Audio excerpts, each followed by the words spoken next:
তাই তো আজকে আমার মসজিদকে বাঁচাতে পারছি না, আমার মাদ্রাসা ভাঙা হচ্ছে, আমার কবরস্থানকে বুলডোজার দিয়ে তুলে দেওয়া হচ্ছে, আমার মসজিদে বুলডোজার চলছে, আমার মসজিদের সামনে এসে বাঁদরগুলো নাচছে, এই সব গাদ্দার মুনাফিক নেতাগুলোর জন্য, যাদেরকে দেখতে মুসলমান কিন্তু এরা নিজেদের পদ, নিজেদের গাড়ি, নিজেদের বাড়ি ছাড়া আর কিচ্ছু বোঝে না।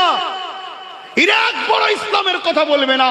যদি এদেরকে বলা হয়, বলো তোমার নেতা, তোমার নেত্রী মাদ্রাসায় শিক্ষক বন্ধ করে দিয়ে ধ্বংস করছে, তুমি দাঁড়িয়ে গিয়ে বলো যেটা আপনি অন্যায় করছেন, আমার নবীর ঘরগুলোকে কেন ধ্বংস করছেন, আমরাও তো আপনাকে জিতিয়েছি, আমরাও তো আপনার সাথে আছি, তাহলে আমার নবীর ঘরকে কেন টার্গেট করা হবে, কেন আমার মাদ্রাসায় শিক্ষক দেওয়া হবে না?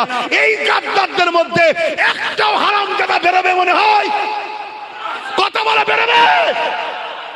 এরা আমাদের মাথায় বসে আছে, তাহলে আমাদের উপরে খোদার গজব হবে না তো কাদের উপরে হবে? হ্যাঁ, কাদের উপরে হবে? অতএব বাপ জান আমার, ভাই জান আমার, মন দিয়ে বোঝেন। আর আমার মতো লোক যখন আপনাদেরকে জাগাবে যে আসো মাদ্রাসা বাঁচাবার জন্য ভাবতে হবে, এই সকল গাদ্দার হারামখোর গুলো তখন আবার আমাকে বলবে আব্বাস জঙ্গি, আব্বাস সন্ত্রাস, বলবে না? বলবে না? অতএব হারামজাদাদের চিনা দরকার আছে না নাই? হ্যাঁ, চিনুন।